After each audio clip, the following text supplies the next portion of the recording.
Hi everyone, welcome back to our YouTube channel guys in another important video।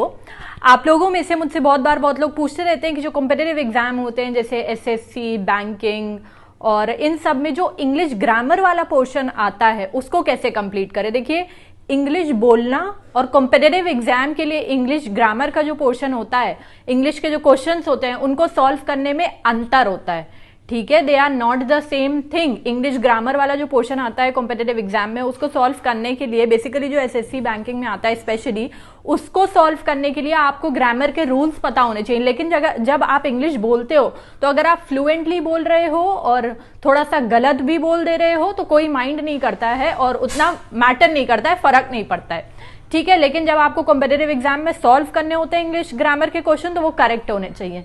ठीक है, आज की video इसी बारे में। देखिए, अभी तक फिलहाल के लिए मुझे ऐसा कोई यूट्यूब चैनल नहीं मिला है, फ्यूचर में मिलेगा तो मैं आपको बताऊंगी। लेकिन क्योंकि मैं खुद यूपी बोर्ड से पढ़ी हुई हूँ और हमारे में इंग्लिश कंपलसरी नहीं होता था 12th में, तो हमारे में कंप्यूटर में और इंग्लिश में चॉइस होता था। सीबीएसई बोर्ड में तो कंपलसरी होता है लेकिन हमारे में चॉइस होता था, तो मैंने इंग्लिश लिया था। ठीक है, इंग्लिश लिया था मैंने 12th में और ग्रेजुएशन में भी इंग्लिश लिया था। तो हमारे यहाँ यूपी बोर्ड की जो इंग्लिश ग्रामर की बुक होती है ना क्लास 12th की, वो बुक बहुत अमेजिंग है। ठीक है, वो बहुत अमेजिंग बुक है। मेरे पास अभी बुक है नहीं, मुझे ढूंढनी पड़ेगी वो बुक।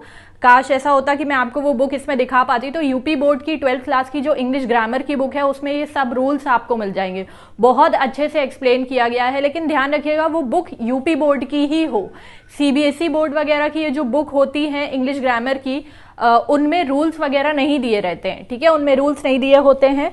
लेकिन जो इंग्लिश ग्रामर की बुक होती है यूपी बोर्ड की, उसमें हर चीज के रूल्स दिए हुए हैं। आपको पता चलेगा आपको कहाँ कॉमा लगाना होता है तो कहाँ कॉमा नहीं लगाना होता है, इफ के साथ क्या लगाना होता है, इफ से सेंटेंस शुरू हो रहा होता है तो कहाँ कॉमा लगाना होता है, कौन सा टेंस कहाँ था, इतने सारे रूल्स दिए हुए हैं। तो अगर आप वो रूल्स उस बुक से अगर आप प्रैक्टिस करेंगे आपको रूल्स भी समझ आएंगे, आपकी प्रैक्टिस भी होगी। तो कोशिश करें, अगर आपको ऑनलाइन या ऑफलाइन इंग्लिश ग्रामर की यूपी बोर्ड की 12th क्लास की बुक मिल रही है तो आप उसको जरूर परचेज करें, एक बार आप उसको जरूर ट्राई करें। ठीक है, so that's it for today's video. I hope you guys are doing well. Till then stay tuned on my channel.